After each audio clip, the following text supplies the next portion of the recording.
Good morning, my friends. This is Paul, and this info dumping episode is brought to you by a change of scenery. What, did you really think I was going to start asking for sponsors? That's just too annoying. I don't really like commercials to begin with, so I wouldn't want to put you guys through all that torture. I just think it's more convenient to film in the basement than it is in my room. It's harder to be overheard, that kind of stuff. So, this info dumping episode may seem like it's a bit redundant, because you're probably looking at the thumbnail and thinking, now wait a minute, Paul, I've gone through your Myers-Briggs playlist, and you have an info dumping episode called ISTJs in Love. You also have one called ISTJs in Relationships, and if you're a diehard fan of my channel, you've probably combed through all of my playlists and said, aha, there's a playlist of you and your ex-girlfriend, because you still haven't deleted those videos, despite that you've broken up. Well, that's because a lot of these are from my perspective and showing you guys like what is going through an ISTJ's mind when we are in love, when we're in a relationship. And that's all fine and dandy because a lot of ISTJs aren't very good at or don't like expressing what's in their minds. And so I wanted to be, the pioneer of expression. But I was in a conversation with one of my fans, and she was saying that she was an INFP trying to pursue an ISTJ, but was really confused about how to do it and what kind of language he was using. So I thought, what if I change the perspective a little bit and try to talk about tips that you guys can do if there's a significant ISTJ in your life that you want to pursue, and sort of the strengths and weaknesses of falling in love with an ISTJ and sort of what to expect. So obviously this is going to differ depending on type. If you're, say, an ESTP pursuing an ISTJ, it's probably going to seem super easy because they have dominant extroverted sensing, he has dominant introverted sensing. Cool, they're both sensors, they both like real things, so don't have to worry about talking in metaphors. But if you're an intuitive type pursuing an ISTJ, you're probably going to have a bit of a harder time because the way our function stack is organized is on top we have introverted sensing, and on the bottom we have extroverted intuition, which means new stuff, innovation, changes. Oh, stay away from me. But the inverse is also true because each person's function stack can also be flipped to reveal the shadow functions. So with every dominant introverted sensor, they have fifth function, extroverted sensing. So conversely, bottom function, extroverted intuition, flipped is eighth function, introverted intuition. So as much as ISTJs hate change, innovation, thinking outside the box, they really hate going deep into things, planning out this entire future, looking into the hidden meaning behind things. That is going to be something that's nearly impossible for them. And even if they try to develop, if they're anything like me, they're probably going to get a migraine. So keep that in mind as I talk, because that'll definitely be something you intuitives will have to sort of take up your cross if you're going to pursue an ISTJ, because if you try to get them to understand introverted intuition, you might as well just be speaking to a wall. So first of all, what does an ISTJ act like, and why is it that they seem so, I guess, aloof or against the idea of relationships? It's because of this. It's called the brain, and we like to actually think about things. Obviously, we're thinking types, so as opposed to like my gut tells me that I need to be in a relationship, or feeling the societal expectations of, oh my gosh, I'm so old, I should be in a relationship right now, but I have to be in a relationship. ISTJs are going to be thinking like that. That's extroverted feeling. An extroverted feeling is the ISTJ's blind spot or polar function. Instead, we're going to be thinking about, is it worth changing my lifestyle to get into a new relationship? And is it also worth going through the changes of what it's like going from single to being married? And then furthermore, if kids are to be in our future, is it worth it to become a parent and change my routine in that matter? So because the ISTJ is relying so heavily on his introverted sensing, he's going to be contrasting this new, terrifying experience to what he's familiar with. The extroverted thinking is going to be thinking about how to make it work if he determines that, okay, I guess this new situation could be doable. He'll think, okay, well, let me make sure I know how to talk to the woman. Let me make sure that I can create a situation in which conflict would be minimal. Let me see if I can find a situation where the budget is sustainable so that we're not like on the streets when we're in a relationship. And so a lot of ISTJ dads in particular might have kind of this authoritative, you do what I say or else type of rule, because honestly, deep down inside, as much as they may seem like a gruff, freedom-hogging jerk, the introverted feeling side of them is saying, okay, how do I make sure that my values are being upheld? So there's usually some kind of hidden reason deep beneath the scenes as to why they're so overprotective. And a lot of it comes from basic need for survival. They'll think, how do I give my family food? How do I support them? How is it that we can make this an actual doable situation? So, if you're coming at the ISTJ with the standpoint of, I'm in love with you, and I just get so many feels, and your hair is so dreamy. I don't know if a girl will ever say that about my hair, but it could happen. You never know. The ISTJ is going to be thinking, well, that's cool and all, but does it work? Because with divorce rates increasing ever higher as the years pass by, don't you think the ISTJ is going to be a bit wary by looking at all of those statistics and saying, could that apply to me? Do you think maybe this initial burst of attraction that they're feeling could actually end up leading to a disastrous result? Therefore, meaning, why should I pursue this if it turns out that it's just going to lead to something terrible later? ISTJs, because they have a combination of introverted feeling and introverted sensing, are going to want to value an everlasting loyal connection. So if there's even the slightest doubt in their mind that this might not work, they're not going to want to put in the effort to force something to work. It's like trying to fit a circle through a square. It could be done. You'd have to shrink the circle to a certain degree, but it's relatively hard to do. And ISTJs generally don't like working harder than they're capable of working. Yes, they're hard workers with their extroverted thinking, but their introverted feeling is also going to think about, how does this feel to me? Am I getting personal satisfaction from the work? And if there's too much, then the ISTJ is going to say, this hurts, this is annoying, let me go back to my comfort level. So, if you're pursuing an ISTJ, the first thing you'll want to keep in mind is you'll want to keep in mind if you have the capabilities of basic human needs of survival. Can you make sure that both of you are clothed, fed, thirsted, hydrated? Do you have good shelter? Do you have good life insurance? You're going to want to think about the basic needs of survival as opposed to, oh my gosh, he gives the best hugs. Oh my gosh, I can see such a connection. What you should be thinking about is, oh my gosh, I'm never going to starve when I'm with him. It sounds so cold and detached when you word it like that. You're probably thinking, if you're a feeling type, especially an intuitive feeling type, you're probably like, what about the emotional reciprocation? What if I'm upset?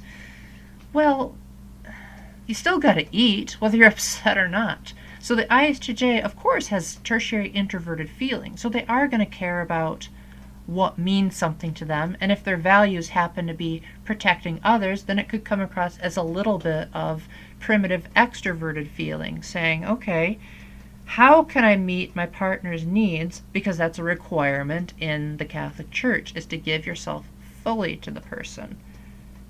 But it's tertiary. So first they're going to be thinking, how does this mesh with my usual routine? And at the same time, as much as emotional reciprocation is important, we also got to think about survival. But then even if they're thinking about all of that, they'll also have to contrast if their current method of going it alone will increase the odds of survival better if they're in a relationship. or will it just bring them down and make it so that it's harder to keep their comfortable lifestyle? So you really have to kind of do a lot of convincing and talking and chart making to say the boxes are all checked, and this would give you an advantage if we were to go ahead with our relationship.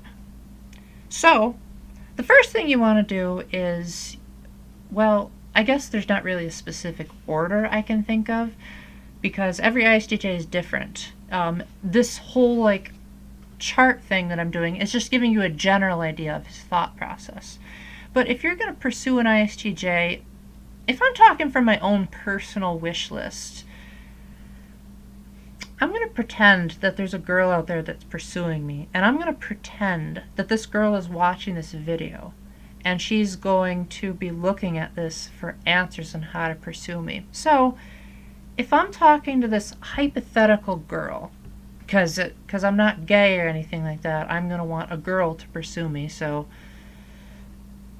first of all, I would definitely want to make sure that there's no red flags. So I would probably want to consult with external sources to make sure that I'm not falling into a trap, because 8th function introverted intuition is not going to have the ability to look deeper than the surface level. If her words are convincing enough, that could lead me to being easily manipulated. So instead of just thinking, she sounds nice, her values seem to be in place, that's what I thought about my ex-girlfriend, and she cheated on me. So I clearly wasn't seeing the bigger picture there. So inviting her to meet, say, my family, my friends that I actually trust and who actually aren't liars, they could actually use their intuition, which for most of them is up here, and say, oh dear, Paul, I'm detecting problems. And because I trust their intuition way more than I trust mine, I would say, okay, if you guys say that she's okay, then I say that she's okay. The second thing I'd want to do is she would list some kind of benefit that would make it so that in the long run it would actually increase my odds. If she said something like, now Paul, I happen to have a very successful job that makes more than your current job. And let's say that you want to make sure that there's enough of parental support to make sure that the kids are supported, then if you were to be a stay-at-home dad, which is not forbidden in the Catholic Church, as much as conservatives would like to think it is, then the money that I make would produce a good enough net gain. So then I would say, oh, so you're saying there would actually be better income if I were to pursue you. That would get me going too, because I'd say, that would help me survive. And I would help her. And if we bring new lives into the world, that could change things. And of course, if the genetics work out, then we could more or less have a guess as to what the kids could turn out. If she ends up having brown hair, I could say, ooh, a mini me. That'd be cool. Another thing that I think, this is entirely me. I wouldn't say this is an ISTJ thing at all. But if I were hypothetically looking for, if a girl were trying to pursue me, one thing that would definitely really help for me would be if she's similar to me. And it doesn't have to be in every single way. Obviously, a lot of my best friends have intuition as their top function. In some cases, they have introverted intuition. So obviously, like, my friend Kara is an INFJ, so she thinks totally differently from me. But I recognize the strengths that her function stack can give.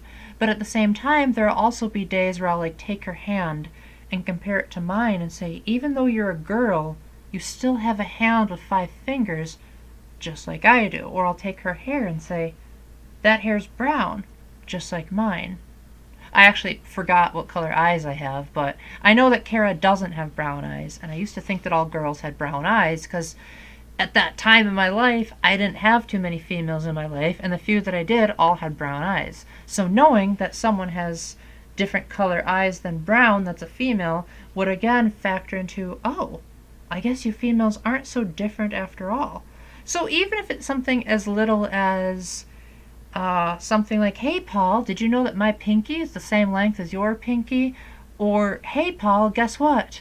I also perspirate in the summer. I would appreciate it if she had this huge list of similarities so that my introverted sensing could say, oh my gosh, this is familiar territory. This is what I'm used to. Then, even better, if she reminds me of a girl in the past that I may not have necessarily been romantically attracted to. If she reminded me of a pleasant feeling I felt in the past, that would also be a huge plus. If I say, oh, wow, because there was that girl in July of 2010 who was really cool and she laughed at my jokes. You're really cool and you're laughing at my jokes. Heck, you even have the same name as her. Oh my gosh, this is amazing. You're helping me relive that moment. So first and foremost, you're going to want to think of the introverted sensing of what does the ISTJ think of that's familiar. So if you believe in love at first sight, don't, because the ISTJ can't really express who they truly are on a first meeting. You're going to have to question them because their dominant function is introverted sensing. So first and foremost, you want to talk to them about what do you like? What is comfortable to you? What is phenomenal to you? What is your best memory? And see if maybe not you can't fit it exactly to the T, but get close enough where when he looks at you, he sees the past and he sees, I'm reliving it. Oh my gosh, I'm going back to 2010. Oh my gosh, this is so cool. And the ISTJ is probably not going to verbalize it like I just did. Obviously, when I do these super expressive skits, I'm internalizing what the introverted feeling is, or other way around, externalizing what the introverted feeling is internalizing. So an ISTJ might, in their actual reaction, might just say like, oh, cool. Yeah, you do remind me of that. But inwardly, they're like, yes, it's just like the greatest day of my life. So don't expect them to have that huge display of emotion unless you really, really remind them of someone in their past. Then you might expect them to have an unexpected burst of anger. But that typically doesn't happen unless you really push them like really hard. If you just happen to remind them of something, they're probably more likely to just like, give me a moment, will ya? They usually don't raise their voices at all. So if you're in a household where you're one of those types, I think the ISFPs and INFPs would probably be the most averse to this. If you're the type that doesn't like conflict, the ISTJ is probably one of your best bets, because even though they are judging types, they're also perceiving types first and foremost. So rather than outwardly expressing with anger like, oh my gosh, things are going terrible, they're going to be thinking, are things going terrible? Is this really worth it? Is this actually a crisis situation? Then maybe I should panic. And then I need to figure out how I feel about this and see if it's actually a disaster. So I would say that if you're the type that is looking for another type that won't argue, that won't really raise their voice a whole lot, ISTJs are really good. I don't want to turn this into a big mushy wish list, so I'll just list one more thing that I would really like with a girl pursuing me, and that's to keep her options open. Because up until now, I've talked about the possibility of girls pursuing me. And some of you that are conservative Catholics might think, now wait a minute, Paul, the guy is supposed to ask the girl out.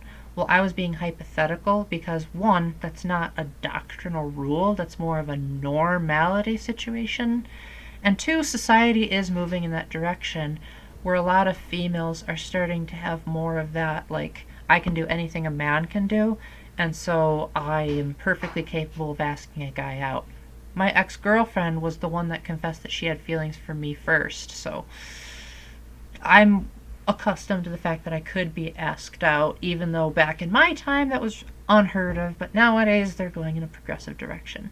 But if I were to ask a girl out, one thing I would really like to see in her is openness to the fact that just because her first impression of me wasn't spectacular, that there's the possibility that I could evolve. So she might say, okay, he has this problem now, but I could explain it to him in a way that makes sense with his top two functions and have the intuition to say that this could work out, but even better, just ignore that function stack altogether and say, do I have faith in Christ? I'm underlining the Catholic part of it. Do I believe that God will give the right man? And is this man the one that God wants? Rather than just saying, ew, he's ugly, and I don't get any feelings when I'm around him. Oh no, I don't feel romantic chemistry at all. Well, Moses didn't feel like saving the Egyptians from slavery, but he did it anyway, so God could be saying, go and ask out this Paul person. And if you're like, no, I must date a guy who's exactly this tall and not that thin, that's just not having enough faith. And if you didn't have any faith at all, I would probably just say, nope, not gonna happen. So if I were to ask out a girl, I would really appreciate it if she would be okay with the possibility of allowing me to thoroughly question her before we jump into a romantic relationship. Because a lot of the intuitive types like to do what's called going on dates, where they meet someone they like and they say, hey, you want to go on a date with me? I wouldn't want to do that because, again, the introverted feeling, introverted sensing combo is going to want to maintain a strong, steady connection.